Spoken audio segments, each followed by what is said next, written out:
জাতীয় ঐক্য, সংবিধান ও গণতন্ত্রের পথে অগ্রযাত্রা। প্রিয় দেশবাসী, সম্মানিত রাজনৈতিক নেতৃবৃন্দ এবং সরকারের উদ্দেশ্যে আসসালামু আলাইকুম। আজ আমি একটি ঐক্যবদ্ধ ও সুস্থিত বাংলাদেশ গড়ার লক্ষ্যে আপনাদের সকলের কাছে কিছু কথা তুলে ধরতে চাই। আমরা সবাই জানি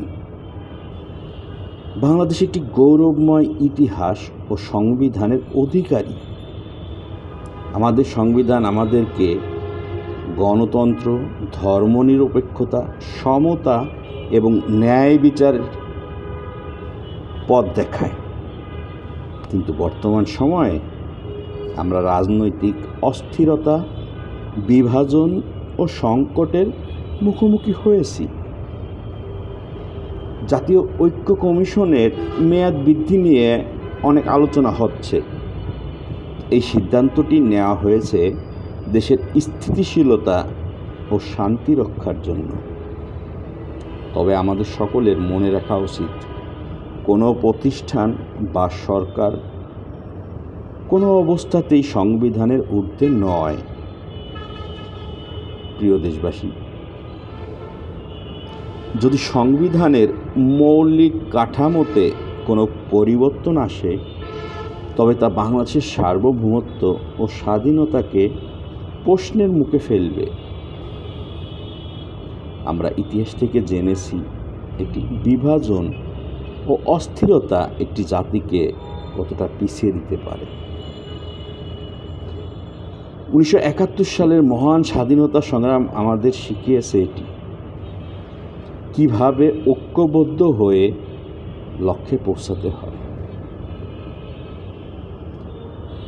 প্রিয় দেশবাসী, আজ কিছু শক্তি আমাদের সমাজে ধর্মীয় ও রাজনৈতিক বিভাজন তৈরি করতে চলছে বা তৈরি করে যাচ্ছে।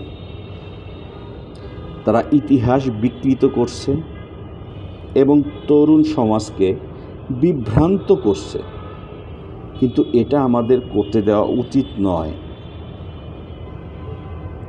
আমাদের শান্তিপূর্ণ, ভারসাম্যপূর্ণ ও ইনক্লুসিভ নীতি গ্রহণ করা উচিত, যা সকল রাজনৈতিক দল, সরকার এবং জনগণের আস্থার সঙ্গে গঠিত হবে। সুতরাং আমি প্রস্তাব করি, 1. সকল রাজনৈতিক দল ও সরকারের মধ্যে কনস্ট্রাকটিভ ডায়ালগ শুরু করা হোক। 2. সংবিধান এবং সার্বভৌমত্বের প্রতি পূর্ণ শ্রদ্ধা প্রদর্শন করা হোক। 3.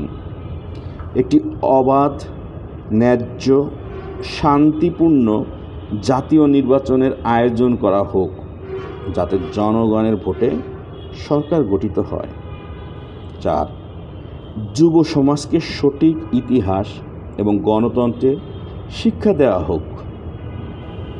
দেশবাসী, আমরা যদি ঐক্যবদ্ধ থাকি, তবে কোনো শক্তি আমাদের পথে বাধা সৃষ্টি করতে পারবে না, ইনশাল্লাহ।